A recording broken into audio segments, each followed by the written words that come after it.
नमस्ते साथियों, Virat Kings academy के ऑनलाइन यूट्यूब चैनल पर आप सभी का स्वागत है, अभिनंदन है। मैं दिनेश खटकड़ एक बार फिर आपके सामने बायोलॉजी का जो पिछला अपना चैप्टर चल रहा था उसको आगे बढ़ाते हैं। वो जो चैप्टर था अपना दरअसल वो था मानव रोग। पिछले चैप्टर में अपन लोग जो चर्चा कर रहे थे वो मानव रोग से संबंधित चर्चा कर रहे थे और मानव रोग में अपन ने पढ़ा था कि मनुष्य के अंदर जो रोग होते हैं वो किस प्रकार के रोग होते हैं, संक्रामक रोग कौन से होते हैं, असंक्रामक रोग कौन से होते हैं। इस प्रकार की जो बातें हैं वो अपन ने पिछली क्लास में डिस्कस की थी। आज अपन पढ़ेंगे मनुष्य के अंदर जो संक्रामक रोग होते हैं। अब संक्रामक रोग में एक जो रोग होते हैं वो वायरस जनित रोग होते हैं। एक प्रकार के जो रोग हैं ये वायरस यानी विषाणु जनित रोग होते हैं। वायरस या विषाणु जनित जो रोग है उनके बारे में अपन इस क्लास में चर्चा करेंगे। यानी वायरस या विषाणु जनित रोग कौन कौन से होते हैं। पहली बात तो सीधा प्रश्न अपने को वायरस से संबंधित पूछा जाता है कि वायरस जो होता है जिसे अपन विषाणु कहते हैं इसका शाब्दिक अर्थ क्या होता है। तो वायरस या जो विषाणु है उसका जो शाब्दिक अर्थ होता है साथियों वो होता है तरल विष, लिक्विड पॉइजन। वायरस शब्द का शाब्दिक अर्थ होता है तरल विष। पहली बात तो ये ध्यान रखना, कई बार परीक्षा में पूछ लिया जाता है कि वायरस का शाब्दिक अर्थ क्या होता है, तो वायरस का शाब्दिक अर्थ होता है तरल विष। दूसरी बात जो अपने को ध्यान रखनी है वो विषाणु की खोज से संबंधित कई बार परीक्षा में प्रश्न पूछा जाता है कि वायरस की खोज किसने की थी। तो वायरस की खोज रूस के एक वैज्ञानिक हुए हैं जिनका नाम है इवानोवस्की। इवानोवस्की जो वैज्ञानिक हैं इन्होंने वायरस की खोज की और इन्होंने जो खोज की वो TMV यानी टोबैको मोज़ेक वायरस जो रोग होता है इस रोग के कारणों की खोज कर रहे थे। और खोज करते समय ही उन्हें एक तरल पदार्थ मिला था जिसको उन्होंने वायरस नाम दिया था। तो वायरस की खोज का जो प्रश्न पूछा जाता है अपने को एग्जाम में वो ध्यान रखना कि वायरस की खोज जो की थी वो रूसी वैज्ञानिक इवानोवस्की ने की थी। उसके बाद में अपने को जो ध्यान रखना है वो ये ध्यान रखना है कि दरअसल वायरस जो होता है वो कैसा होता है, कैसी इसकी आकृति होती है। तो वायरस जो होता है ये एकोशीय जीव होता है। एकोशीय का मतलब है कि इसमें कोशिका जैसी कोई संरचना नहीं बनी है। एकोशीय व सूक्ष्मदर्शी जीव होता है, यानी कोशिका जैसी कोई संरचना दरअसल होती नहीं है और इसे अपन अपनी नंगी आंखों से नहीं देख सकते। वायरस को देखने के लिए अपने को माइक्रोस्कोप यानी सूक्ष्मदर्शी की आवश्यकता होती है। उसके बाद में अगर वायरस के बारे में बेसिक कुछ फैक्ट देखें तो वायरस जो होता है अगर इसकी नॉर्मली स्ट्रक्चर देखें तो वायरस के अंदर जो होता है वो होता है इसका आनुवंशिक पदार्थ। वायरस के अंदर जो होता है वो इसका आनुवंशिक पदार्थ होता है। आनुवंशिक पदार्थ के रूप में वायरस के अंदर या तो DNA होता है या फिर RNA। यानी वायरस में आनुवंशिक पदार्थ DNA और RNA में से कोई एक होता है। इस चीज को आपको ध्यान रखना है। इसके अलावा ये बाहर का वायरस का जो आवरण है ये प्रोटीन निर्मित होता है और इसे अपन कहते हैं कैप्सिड। तो कई बार आपको परीक्षा में पूछा जा सकता है कि वायरस का आवरण क्या कहलाता है। तो वायरस का जो बाह्य आवरण है ये प्रोटीन से बना होता है और इसे अपन लोग कैप्सिड कहते हैं। उसके बाद में अगर अपन देखें कि वायरस से संबंधित अपने को अगला जो फैक्ट परीक्षा में पूछा जाता है वो ये पूछा जाता है कि सजीव और निर्जीव, सजीव व निर्जीव के बीच की योजक कड़ी, सजीव व निर्जीव के बीच की योजक कड़ी किसे माना जाता है। तो सजीव व निर्जीव के बीच की योजक कड़ी दोस्तों वायरस को माना जाता है, क्योंकि अपन वायरस को ना तो सजीव कहते और ना अपन इसे निर्जीव कह सकते।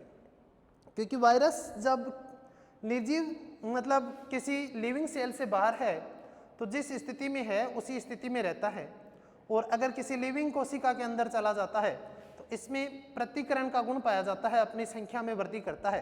तो अपन ना तो इसे निर्जीव कह सकते और ना निर्जीव कह सकते, अपन सजीव और निर्जीव को जोड़ने वाली जो बीच की कड़ी है वो अपन वायरस के लिए प्रयोग कर सकते हैं। तो ये प्रश्न भी कई बार एग्जाम में पूछा जाता है कि सजीव व निर्जीव के बीच की योजक कड़ी किसे माना जाता है।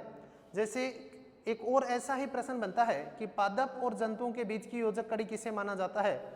तो युग्लिना जो होता है एक जीव, उसे अपन पादप और जंतुओं के बीच की योजक कड़ी कहते हैं। उसी प्रकार से ये फैक्ट भी आपको परीक्षा में पूछा जा सकता है। अगला पॉइंट याद रखना कि वायरस जो होते हैं ये कोशिका सिद्धांत के अपवाद होते हैं। वायरस कोशिका सिद्धांत जिसे अपन सेल थ्योरी कहते हैं, कोशिका सिद्धांत जो है ये 1838-39 में दो वैज्ञानिकों ने दिया था, जिनमें एक है आपका स्वान और दूसरा है स्लाइडेन। स्वान व स्लाइडेन ने जो कोशिकाओं से संबंधित अपना सिद्धांत दिया था, जिसे अपन सेल थ्योरी कहते हैं, कोशिका सिद्धांत कहते हैं, इस सिद्धांत का अगर अपने को अपवाद पूछे कि ये सिद्धांत किस पे लागू नहीं होता, तो इसके जो अपवाद हैं उनमें से एक आपका अपवाद आता है वायरस। तो ये भी प्रश्न आपको ध्यान रखना है, क्योंकि ये भी सीधा फैक्ट पूछा जाता है एग्जाम में कि सेल थ्योरी यानी कोशिका सिद्धांत किसने दिया था। तो कोशिका सिद्धांत 1838-39 में स्वान व स्लाइडन नामक वैज्ञानिकों ने दिया था, और वायरस जो होता है इस कोशिका सिद्धांत का अपवाद होता है। तो ये तो बेसिक कुछ प्रश्न जो आर्मी जीडी के अंदर आपको परीक्षा में पूछे जाते हैं। दोबारा देखिएगा, अपन चर्चा कर रहे थे विषाणु जनित रोग की। उससे पहले अपन ने वायरस से संबंधित कुछ स्टेटमेंट हैं जिनके बारे में यहाँ पे डिस्कस किया है। वायरस या विषाणु का शाब्दिक अर्थ होता है तरल विष। दूसरा फैक्ट याद रखिएगा कि विषाणु की खोज रूसी वैज्ञानिक इवानोवस्की ने टीएमवी रोग के कारणों की खोज करते समय की थी। वायरस एकोशीय व सूक्ष्मदर्शी जीव होते हैं।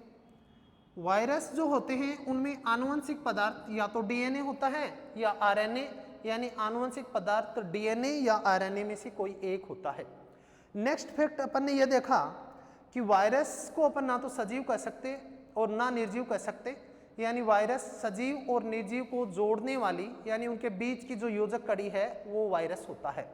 उसके बाद में अपन ने एक फैक्ट जो साइटोलॉजी से संबंधित है, हालांकि कि कोशिका सिद्धांत किसने दिया, तो कोशिका सिद्धांत स्वान व स्लाइडेन ने दिया, और इस सिद्धांत का जो अपवाद होता है वो वायरस होता है। उसके बाद में अपन पढ़ेंगे कि मनुष्य के अंदर जो विषाणु या वायरस के कारण जो रोग होते हैं वो कौन कौन से रोग हैं, और उन रोगों के बारे में कुछ फैक्ट हैं जो परीक्षा में आपको सीधे पूछे जाते हैं। हालांकि वायरस जनित जो रोग हैं वो बहुत सारे रोग हैं जिनके बारे में आप किसी ट्रिक या किसी एक जगह उनको बांधना पॉसिबल नहीं है, फिर भी अपन लोग प्रयास करेंगे कि जो मेन रोग हैं उनको कैसे याद करें कि अमुक रोग वायरस के कारण होते हैं। तो जैसा कि मैंने आपको पहले बताया था कि इस टॉपिक में अपने को 4 ट्रिक याद रखनी है। 4 ट्रिक अगर आप याद कर लेते हैं तो आप आधी से ज़्यादा जो विजय है रोगों के टॉपिक पे वो प्राप्त कर लेते हैं, क्योंकि मोस्टली जहाँ तक मैंने देखा है न केवल आर्मी में बल्कि ऊपर के लेवल में भी जो प्रश्न पूछे जाते हैं वो सीधे प्रश्न यही पूछे जाते हैं कि कौन सा रोग किस समूह के जीव से होता है। तो वायरस जनित रोगों के लिए आप लोगों को एक ट्रिक, वैसे बहुत सारी ट्रिक हैं लेकिन फिर भी आप किसी और ट्रिक की सहायता से इन्हें याद कर सकते हैं। लेकिन वायरस जनित रोगों की जो ट्रिक है वो अपन यहाँ पे चर्चा करेंगे एक ट्रिक के द्वारा। वो ट्रिक रहेगी अपनी विषैली रेखा। विषैली रेखा हमें हिट करके, विषैली रेखा हमें हिट करके पीछे की जगह अपन लिखेंगे POH, POH, क्योंकि यहाँ से 3 रोग बनाएंगे अपन इस शब्द से, POH छोड़ गई। इस तरह से अगर आप इस ट्रिक को बार बार प्रयोग करके याद करते हैं तो अस्थायी रूप से अपन बहुत सारे ऐसे रोग हैं जिनके बारे में सीख जाएंगे कि मनुष्य में वायरस जनित रोग कौन कौन से हैं उनको अपन मुक्त जबानी याद कर लेंगे। अपना जो ट्रिक है वो है विषैली रेखा हमें हिट करके OH छोड़ गई, पीछे की जगह यहाँ पे आप याद रखना, जैसे पीछे छोड़ गई उस तरह से अपन याद रख सकते हैं OH छोड़ गई। अब यहाँ पे मैं पहले ये जो करके लिखा है इसको अंडरलाइन कर देता हूँ, राउंड कर देता हूँ, ताकि आपके दिमाग में आ जाए कि इसको मैंने इस सेंटेंस को कंप्लीट करने के लिए लिखा है। इस करके से कोई किसी प्रकार का रोग नहीं बनेगा। अन्य जितने भी यहाँ पे आपको वर्ण दिखाई दे रहे हैं उन सभी से अपन रोगों के बारे में चर्चा करेंगे।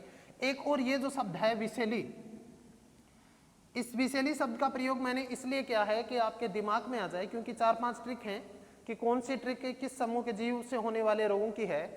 तो विषैली का मतलब है, आप जानते हैं कि हम लोग बात कर रहे हैं दरअसल वायरस की, और वायरस शब्द का अभी थोड़ी देर पहले अपन ने देखा था कि वायरस शब्द का शाब्दिक अर्थ होता है विष, तरल विष। तो आपको ये जैसे ही ये ट्रिक दिमाग में आए पता चल जाए कि वायरस से होने वाले रोगों की जो ट्रिक है वो अमुक ट्रिक है, क्योंकि मैंने विषैली शब्द पहले इसलिए लिखा है कि इससे आपको पता चल जाए कि ये जो ट्रिक है ये वायरस से होने वाले रोगों की है। विषैली रेखा हमें हिट करके OH छोड़ गए। अब यहाँ पर बाकी जितने भी अपने पास वर्ण बचते हैं उनसे अपन एक एक रोग बनाएंगे। जैसे पहले यहाँ पे लिखा है रे, इस रे से जो रोग बनेगा वो बनेगा रेबीज। अब आप जानते हैं कि जो रेबीज रोग होता है ये पागल कुत्ता, बिल्ली, भेड़िया इनके काटने से होता है, और इनकी लार में एक वायरस होता है जिसे अपन कहते हैं रेब्डो वायरस, और ये रेब्डो वायरस होता है ये तंत्रिका तंत्र को प्रभावित करता है और रोगी को पानी से डर लगता है। इस प्रकार का जो रोग है वो रेबीज रोग कहलाता है।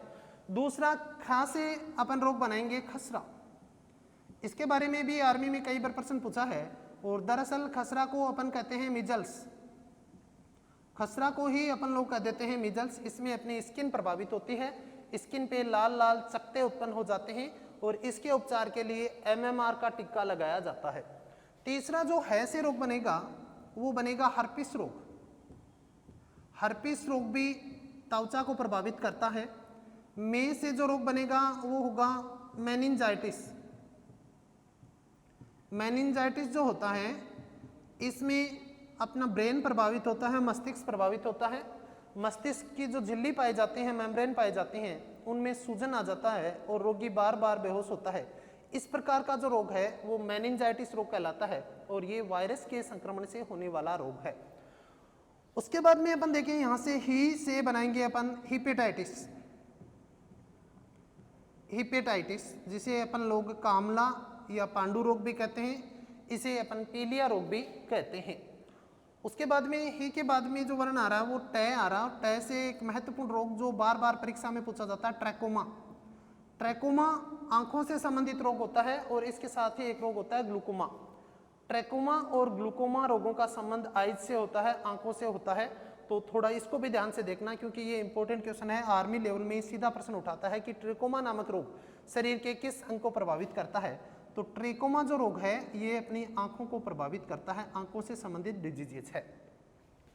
इसको मैंने पहले से ही राउंड कर दिया, इसका कोई रोग नहीं बनेगा। आगे जो वर्ण आ रहा है वो आ रहा है पो। पो से बनेगा पोलिया। तो पोलिया जो है ये पिकोरमा या एंटीरो वायरस के कारण होने वाला एक रोग है जिसमें मेरुरज्जु प्रभावित होता है और शरीर का कोई भी जो अंग है वो अस्थायी रूप से काम करना बंद कर देता है। इस प्रकार का जो रोग है वो पोलिया रोग है। ए से आप सभी जानते हैं कि HIV वायरस के कारण जो रोग होता है वो एड्स रोग होता है। आर्मी में तो सीधा प्रश्न यही पूछा गया है हालांकि कि एड्स किसके कारण होता है, वायरस के कारण होता है। एड्स के वायरस का नाम है HIV, ह्यूमन इम्यूनो वायरस। फिर यहाँ पे इस चे से जो रोग बनाएंगे वो बनाएंगे चेचक। चेचक जिसे आप स्मॉल पॉक्स कहते हैं, ये वेरियोला नामक वायरस के कारण होता है। त्वचा इससे प्रभावित होती है, त्वचा पे जगह जगह अस्थायी निशान हो जाते हैं। और हालांकि भारत ने WHO ने भारत को चेचक मुक्त देश घोषित कर दिया है, फिर भी यहाँ से कई बार परीक्षा में आपको प्रश्न मिलेंगे। उसके बाद में यहाँ पे छो लिखा है, इस छो वर्ण से अपन बनाएंगे छोटी माता। छोटी माता, छोटी माता जिसे अपन कहते हैं चिकन पॉक्स। ये जो छोटी माता होता है ये वेरिसेला वायरस के कारण होता है और इसमें भी अपनी त्वचा प्रभावित होती है। त्वचा पे निशान बनते हैं, लेकिन ये जो निशान बनेंगे ये अस्थायी होते हैं, कुछ समय बाद ऑटोमेटिक स्किन से हट जाते हैं। इस प्रकार का जो रोग होता है ये छोटी माता या बोदरी जिसे अपन स्थानीय भाषा में कहते हैं, ये रोग है। यहाँ पे डे, इस डे से अड़े को डे मानेंगे और रोग बनाएंगे डेंगू या डेंगी रोग, डेंगू या डेंगी रोग। उसके बाद में एक शब्द आ रहा है अपने पास गई, गै में गै से बनाएंगे गलसुआ, गलसुआ। गलसुआ को दरअसल अपन जो कहते हैं वो कहते हैं मम्पस, गलसुआ को ही अपन कह देते हैं मम्पस।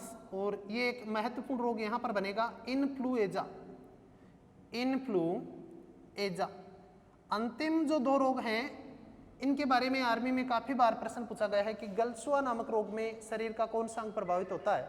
तो गलसुआ नामक रोग में पैरोटिड लार ग्रंथि प्रभावित होती है। गलसुआ नामक रोग में पैरोटिड नामक लार ग्रंथि प्रभावित होती है। उसके बाद में अपन ने यहाँ पे देखा कि इन्फ्लुएजा जो रोग है ये किसके कारण होता है, तो ये वायरस के कारण होने वाला रोग है। इन्फ्लुएजा नामक जो रोग है ये वायरस के कारण होने वाला रोग है।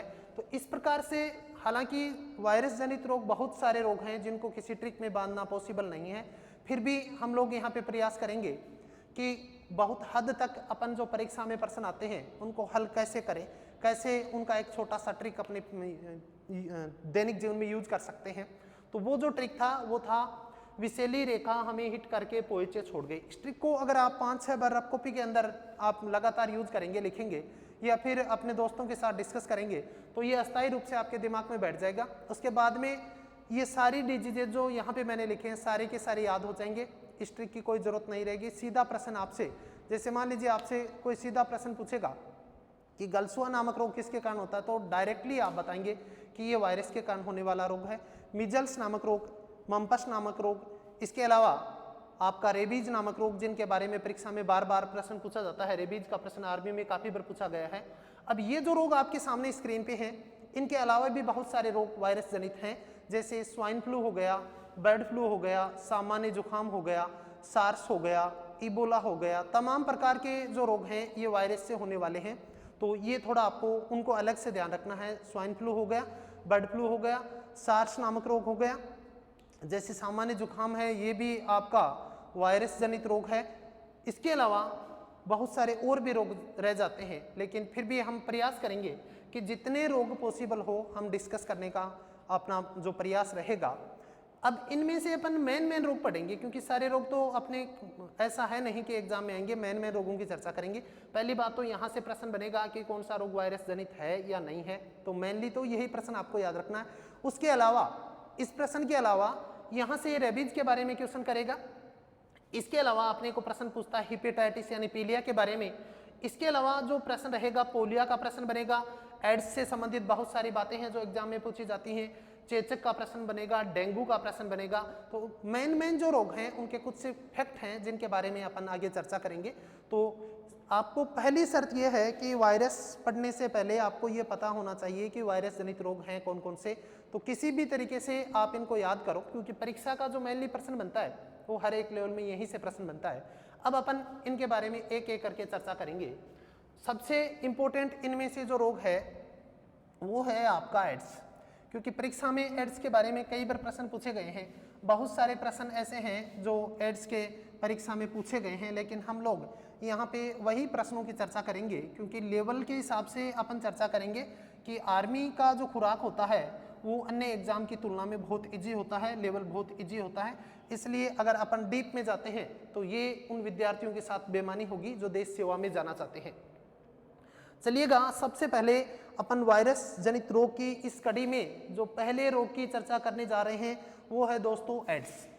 एड्स जो रोग है इसके बारे में बहुत सारी बातें आप जानते हैं और कुछ ऐसे फैक्ट हैं जो आपको परीक्षा में पूछे गए हैं। मैं उनकी ही यहाँ पे चर्चा करना चाहूँगा कि कौन कौन से रोग हैं उनकी चर्चा करूँ। एड्स जो रोग है दरअसल ये एक रोग न होकर रोगों का समूह होता है। एक रोग न होकर रोगों का समूह होता है, क्योंकि एड्स से प्रभावित व्यक्ति के शरीर की प्रतिरक्षा क्षमता बिल्कुल कमजोर हो जाती है और उसके कारण उनके शरीर में जितने भी वायरस हैं, जीव बैक्टीरिया हैं, प्रोटोजोआ हैं, जो भी आक्रमण करेगा वो अपना प्रभाव दर्शाएगा और व्यक्ति में एक रोग न होकर अनेक रोग हो जाते हैं। पहली बात यहाँ पे आप सभी जानते हैं कि एड्स जो है इसके बारे में आर्मी के अंदर पूछा जाता है कि एड्स का फुल फॉर्म क्या है। तो आप सभी जानते हैं एड्स का फुल फॉर्म है दोस्तों एक्वायर्ड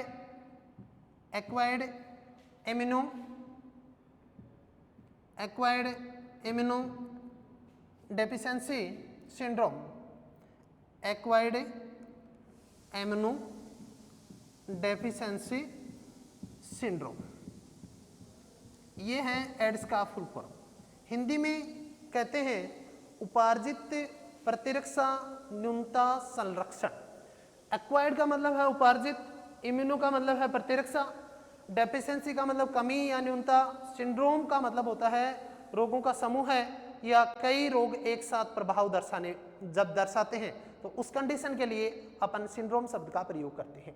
तो पहली बात तो आर्मी के अंदर ये प्रश्न पूछा जाता है कि अगर कोई फुल फॉर्म का क्वेश्चन आता है तो ये क्वेश्चन कई बार पूछा गया है कि एड्स का पूरा नाम क्या है।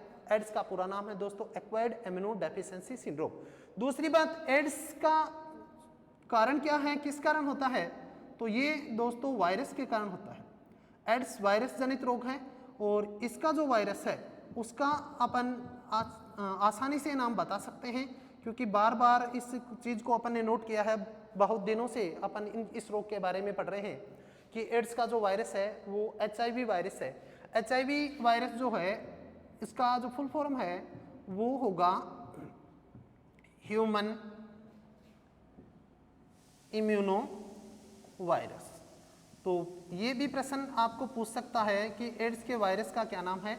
HIV वायरस है, ह्यूमन इम्यूनो वायरस है। ध्यान रहे दोस्तों, ये जो वायरस है ये RNA निर्मित वायरस है, RNA निर्मित रिट्रो वायरस है, RNA निर्मित रिट्रो वायरस है। इसीलिए एड्स के उपचार की पद्धति को अपन कहते हैं ART मतलब एंटी रिट्रोवायरल थेरेपी। परीक्षा में कई बार प्रश्न पूछा जाता है कि ART नामक पद्धति किस रोग के उपचार में अपनाई जाती है। तो ART नामक जो पद्धति है वो एड्स रोग के उपचार में अपनाई जाती है। ART का मतलब होगा anti retroviral therapy. Anti retroviral जो थेरेपी है वो एड्स के उपचार में अपनाई जाती है क्योंकि एड्स का जो वायरस है RNA निर्मित वायरस होता है और ये जो वायरस होता है इसको अपन कहते हैं रिट्रो वायरस। ऐसा RNA जो DNA का निर्माण करे, मोस्टली DNA से RNA का निर्माण होता है, लेकिन ये ठीक विपरीत काम करता है, अतः अपन इसे कहते हैं रिट्रो वायरस। उसके बाद में अपने को इस रोग के बारे में जो फैक्ट ध्यान रखना है वो ये ध्यान रखना है कि इस रोग का संक्रमण कैसे होता है, कैसे ये रोग एक व्यक्ति से दूसरे व्यक्ति में फैलता है। तो मोस्टली अपन ने पढ़ा था कि ये लैंगिक संपर्क से फैलने वाला रोग है और लैंगिक संपर्क से जब कोई व्यक्ति असुरक्षित यौन संबंध करता है तो उस स्थिति में इस रोग का संक्रमण होता है। तो पहला इसका जो कारण होगा, मेजर कारण होगा, वो होगा असुरक्षित यौन संबंध, यानी असुरक्षित यौन संबंध से एड्स फैलता है। दूसरा इसका कारण यह है कि अगर कोई महिला है और वो संक्रमित है और उसके गर्भ में किसी शिशु का विकास हो रहा है तो उस महिला से उस गर्भस्थ शिशु में एड्स फैल सकता है। तीसरा कारण है संक्रमित रक्तदान या सुई के प्रयोग से। चौथा कारण है एनल सेक्स यानी गुदीय सेक्स से भी एड्स फैल सकता है। तो ये तो इनके संक्रमण के तरीके हैं जिनके बारे में एग्जाम में आपको पूछा जा सकता है। अब अपन देखते हैं कि एड्स की जो टेस्ट हैं, जांचें हैं, वो कौन कौन सी। एड्स की 3 प्रमुख जांचों की अपन यहाँ पे चर्चा करेंगे जहां से अपने को एग्जाम में प्रश्न पूछे जाते हैं। एक जांच है एलिसा टेस्ट। एलिसा टेस्ट का फुल फॉर्म होता है एंजाइम लिंक्ड इम्यूनोसॉर्बेंट एसे। एंजाइम लिंक्ड इम्यूनोसॉर्बेंट एसे, ये जो टेस्ट है ये एड्स का एक महत्वपूर्ण टेस्ट है जिसके बारे में परीक्षा में प्रश्न पूछे जाते हैं। दूसरा जो टेस्ट है वो है western blot test. Western blot test, western blot जो टेस्ट है इसको अपन कहते हैं कन्फर्मेशन टेस्ट, यानी इससे पुष्टि हो जाती है कि अमुक व्यक्ति के अंदर एड्स है या नहीं है। हालांकि इन टेस्ट में थोड़ा ज़्यादा समय लगता है, तो एक आधुनिक जांच है एड्स की, आधुनिक जो जांच है वो है पीसीआर। एड्स की आधुनिक जांच है PCR, polymerase chain reaction. PCR का मतलब है पॉलीमरेज चेन रिएक्शन, यानी इस जांच में अत्यंत कम समय में डीएनए अणु की लाखों कॉपियां प्राप्त की जाती है। इस प्रकार का जो टेस्ट है उसको बोलते हैं अपन पीसीआर, और इस पीसीआर के खोज करता है कैरी मूलस। पीसीआर जो टेस्ट है इसके खोज करता है कैरी मूलस। तो ये प्रश्न संभावित प्रश्न रहेगा, आगे जो भी एग्जाम होगा उसमें आपको पूछा जा सकता है कि पीसीआर की जांच किसने की, पीसीआर की खोज किसने की, तो पीसीआर की खोज कैरी मूलस ने की थी। तो ये 3 महत्वपूर्ण टेस्ट जिनके बारे में आपको पूछा जा सकता है परीक्षा में कि एलिसा नामक टेस्ट का संबंध किस रोग से है, वेस्टर्न ब्लॉट नामक टेस्ट का संबंध किस रोग से है, और पीसीआर नामक जांच ये जो है ये एड्स रोग की एक आधुनिक मॉडर्न टेस्ट है, और इसमें डीएनए अणु की लाखों कॉपियां अत्यंत कम समय में प्राप्त की जाती हैं। इस प्रकार की तकनीक का विकास का श्रेय जिसको जाता है वो कैरी मूलस को जाता है। तो परीक्षा में यहाँ से भी आपको क्वेश्चन कर सकता है कि पीसीआर की खोज किसने की थी, तो पीसीआर की जो खोज की थी वो कैरी मूलस ने की थी। अगला जो पॉइंट है, अगर अपने को परीक्षा में पूछे कि साहब एड्स रोग में कौन सा अंग प्रभावित होता है, तो अपना जो इम्यूनो सिस्टम है, प्रतिरक्षा तंत्र है, ये प्रभावित होता है। एड्स में अपना जो प्रतिरक्षा तंत्र है ये प्रभावित होता है, और इसके प्रभावित होने से अपने ब्लड के अंदर जो एक प्रकार की रक्त कणिकाएं पाई जाती हैं जिन्हें अपन कहते हैं WBC, व्हाइट ब्लड कॉर्पल्स। इन WBC का ही एक प्रकार होता है T4 लिम्फोसाइट, T4 लिम्फोसाइट। ये शरीर की सुरक्षा पंक्ति होती हैं। T4 लिम्फोसाइट विभिन्न बाह्य रोग कारकों को नष्ट करने का काम करती हैं, लेकिन जब ये T4 लिम्फोसाइट नष्ट हो जाएंगी तो बाहर से कोई भी रोग कारक शरीर में प्रवेश करेगा और अपना प्रभाव दर्शाएगा और शरीर को रोगी बना देगा। तो एड्स में मुख्य रूप से प्रतिरक्षा तंत्र प्रभावित होता है, WBC नष्ट होंगी, और WBC का ही एक प्रकार है T4 लिम्फोसाइट, ये काफी संख्या में कम होती हैं। तो ये चीज आपको थोड़ा सा ध्यान रखना। प्रभावित अंग का एक प्रश्न क्लर्क के एग्जाम के अंदर आर्मी में ज्यादातर पूछा जाता है कि अमुक रोग में शरीर का कौन सा अंग प्रभावित होगा। तो एड्स के अंदर प्रतिरक्षा तंत्र प्रभावित होता है। प्रतिरक्षा तंत्र प्रभावित होने से WBC का एक प्रकार होता है T4 लिम्फोसाइट, ये नष्ट होते हैं, और इनके नष्ट होने से शरीर की रोगों से लड़ने की क्षमता कमजोर हो जाएगी, और शरीर की रोगों से लड़ने की क्षमता कमजोर होते ही बाहर से कोई भी रोग कारक आएगा वो अपना प्रभाव दर्शाएगा और शरीर को रोगी बना देगा। इसीलिए अपन कहते हैं कि एड्स एक रोग न होकर अनेक रोगों का समूह होता है। इसके अलावा आपको ध्यान रखना है कि एड्स दिवस के बारे में, क्योंकि साइंस के कुछ दिवस हैं, जैसे कैंसर दिवस कब मनाया जाता है, एड्स दिवस कब मनाया जाता है, मलेरिया दिवस कब मनाया जाता है, डॉक्टर दिवस कब मनाया जाता है, इस प्रकार के जो दिवस हैं वो कई बार पूछ लेते हैं। तो प्रत्येक 1 दिसंबर को अपन लोग एड्स दिवस मनाते हैं, और एड्स रोग का जो सिंबल है, प्रतीक, वो होता है दोस्तों रेड रिबन, यानी अपन कह सकते हैं लाल फित्ता। लाल फित्ता इस प्रकार की आकृति में रेड रिबन होता है, ये एड्स रोग का प्रतीक होता है। तो मोस्टली आर्मी के अंदर जो प्रश्न पूछा जाएगा वो यही जो पॉइंट है उनके बारे में प्रश्न करेगा। वैसे एड्स की बहुत सारी बातें हैं, फिर भी संभव नहीं है कि अपन इन सभी बातों को यहाँ पे डिस्कस करें, क्योंकि आपके लेवल में एक तो इतना ही पूछा जाएगा, और दूसरी बात रोग टॉपिक इतना बड़ा है कि इसको आप चाहे तो कितना भी विस्तार दे दो तो इतना पॉसिबल नहीं होगा इस ऑनलाइन क्लास में कि अपन सभी बातों की चर्चा करें। यहाँ पर दोबारा देखिएगा, वायरस जनित होने वाला एक महत्वपूर्ण रोग पढ़ रहे थे एड्स, पूरा नाम है एक्वायर्ड इम्यूनो डेफिशिएंसी सिंड्रोम। दूसरी बात याद रखनी है कि एड्स जिस वायरस के कारण होता है उसे अपन कहते हैं ह्यूमन इम्यूनो वायरस। एड्स का जो वायरस है उसको कहते हैं ह्यूमन इम्यूनो वायरस। इस वायरस की खोज के बारे में अगर आप जानना चाहें तो लू मॉन्टेगनियर नामक वैज्ञानिक ने इस वायरस की खोज की थी, और ये एड्स रोग सबसे पहले जहां पर इसका प्रथम रोगी मिला था वो लॉस एंजिल्स यानी अमेरिका के अंदर 1981 में इसका प्रथम रोगी मिला था। भारत की बात करें तो भारत में 1986 को मद्रास के अंदर एड्स का पहला रोगी मिला था। और बात करें अपने राजस्थान की तो राजस्थान में 1992 के अंदर पुष्कर राजस्थान के अंदर एड्स का प्रथम रोगी मिला था। और 1992 में ही एड्स से संबंधित भारत की एक संस्थान जिसको आप लोग नाको कहते हैं, नेशनल एड्स कंट्रोल ऑर्गेनाइजेशन, उसकी स्थापना की गई थी।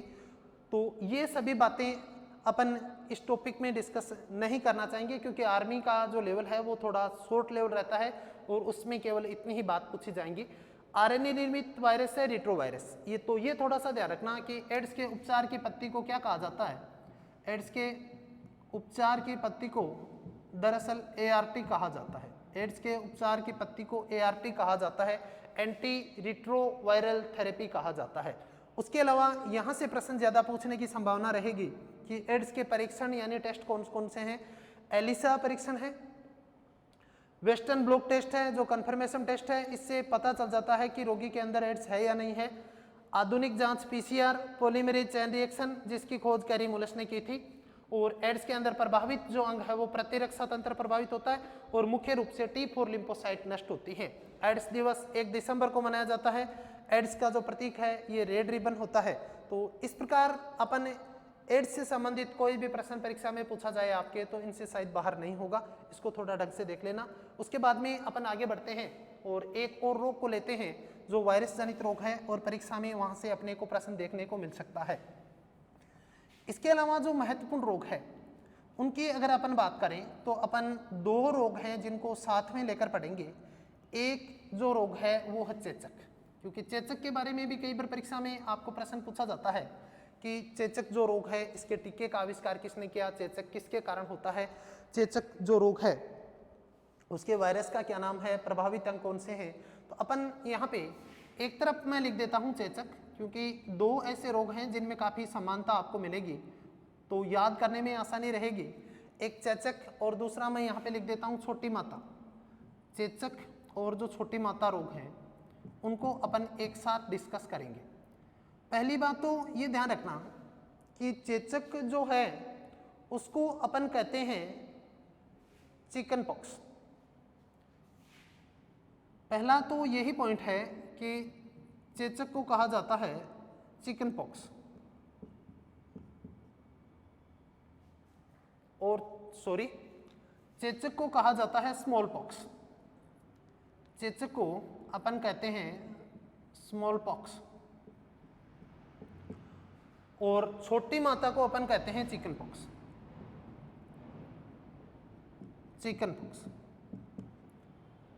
अब परीक्षा में कई बार अपने को पूछता है कि चिकन पॉक्स आपका जो है वो किस रोग को कहा जाता है, छोटी माता को कहा जाता है और चेचक को अपन कहते हैं स्मॉल पॉक्स। अब ये दोनों की दोनों वायरस जनित रोग हैं और जिस वायरस से होते हैं उनके नाम, चेचक का वायरस है वेरियोला वायरस, वेरियोला जोस्टर, ये चेचक का वायरस है, इसे अपन पॉक्स वायरस भी कहते हैं। इसी वायरस को अपन पॉक्स वायरस कहते हैं। जबकि चिकन पॉक्स जो होता है ये वेरिसेला नामक वायरस के कारण होता है। चिकन पॉक्स जो होता है, छोटी माता जो होता है वो वेरिसेला नामक वायरस के कारण होता है। दूसरा पॉइंट अगर देखें तो इन रोगों में प्रभावित अंग कौन से हैं, तो दोनों ही रोगों में स्किन प्रभावित होता है, मतलब त्वचा प्रभावित होता है। यहाँ पर भी स्किन प्रभावित होगा। फर्क इतना है दोस्तों कि इस रोग में त्वचा पे जगह जगह स्थायी निशान बन जाते हैं, जगह जगह स्थायी धब्बे या स्थायी निशान बन जाते हैं। और यहाँ पर त्वचा पे धब्बे या निशान जरूर बनते हैं, लेकिन यहाँ पर जो बनने वाले धब्बे या निशान हैं वो अस्थायी होते हैं, अस्थायी नहीं होते हैं। कुछ समय बाद स्वतः ही त्वचा से हट जाते हैं।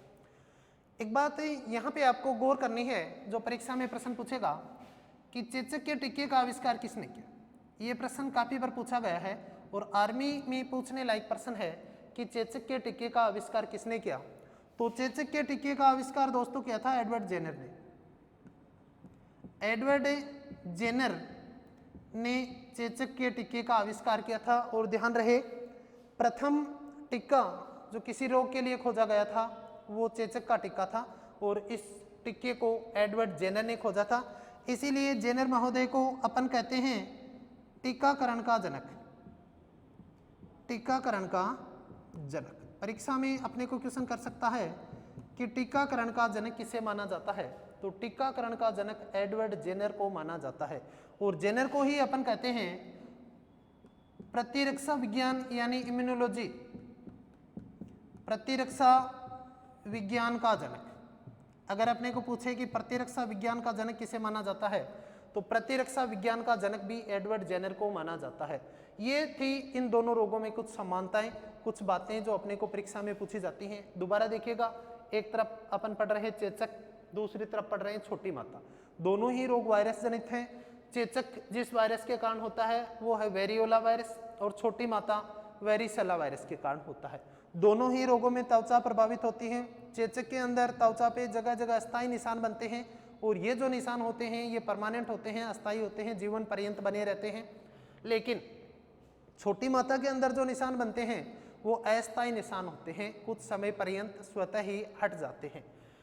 चेचक का जो टीका है उसकी खोज एडवर्ड जेनर ने की और प्रथम टीका जो किसी रोग के लिए खोजा गया वो चेचक रोग के लिए था और इसके खोजकर्ता है एडवर्ड जेनर।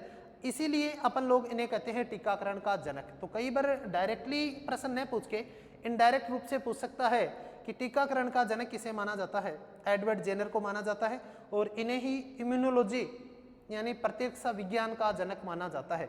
कई बार परीक्षा में प्रतिरक्षा विज्ञान न देकर अपने को पूछ लेता है इम्यूनोलॉजी, इम्यूनोलॉजी का जनक किसे माना जाता है। तो इम्यूनोलॉजी का जनक दोस्तों जिस वैज्ञानिक को माना जाता है वो एडवर्ड जेनर को ही माना जाता है। तो मोस्टली आर्मी के अंदर इससे ज़्यादा कोई बातें आपको इन रोगों से संबंधित नहीं पूछेंगे। आगे अपन एक और रोग लेते हैं और उनकी अपन बात करते हैं कि वायरस जनित अमुक रोग में से अपने को परीक्षा में क्या पूछा जा सकता है। अगला जो रोग लेते हैं वो लेते हैं अपन रेबीज।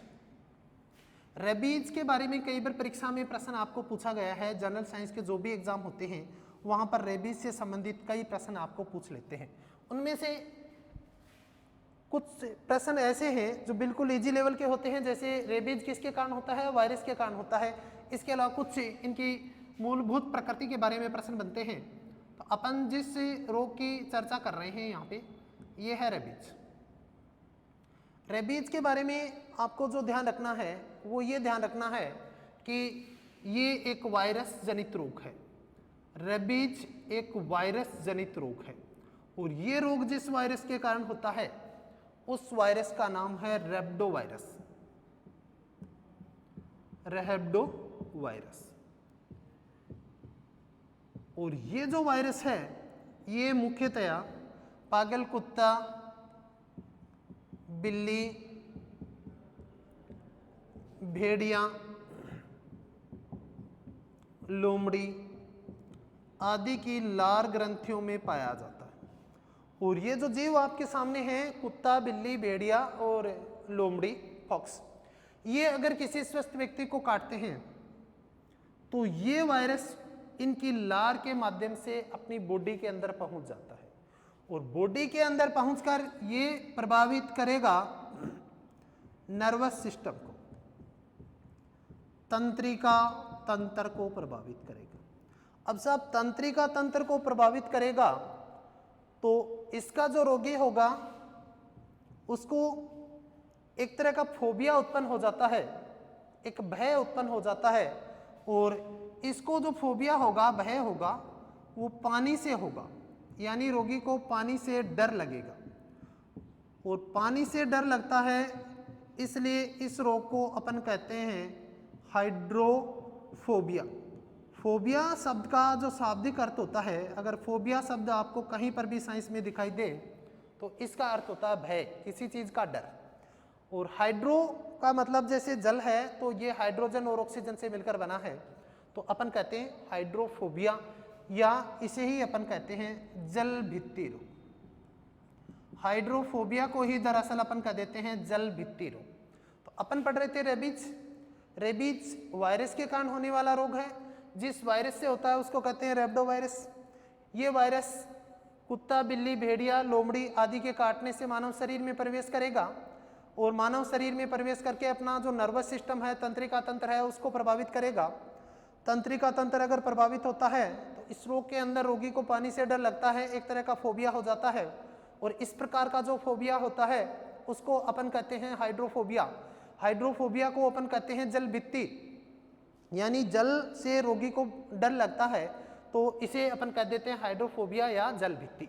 अब अपने को ध्यान रखना है कि रेबीज के उपचार के लिए एक टीका लगाया जाता है, उसको कहते हैं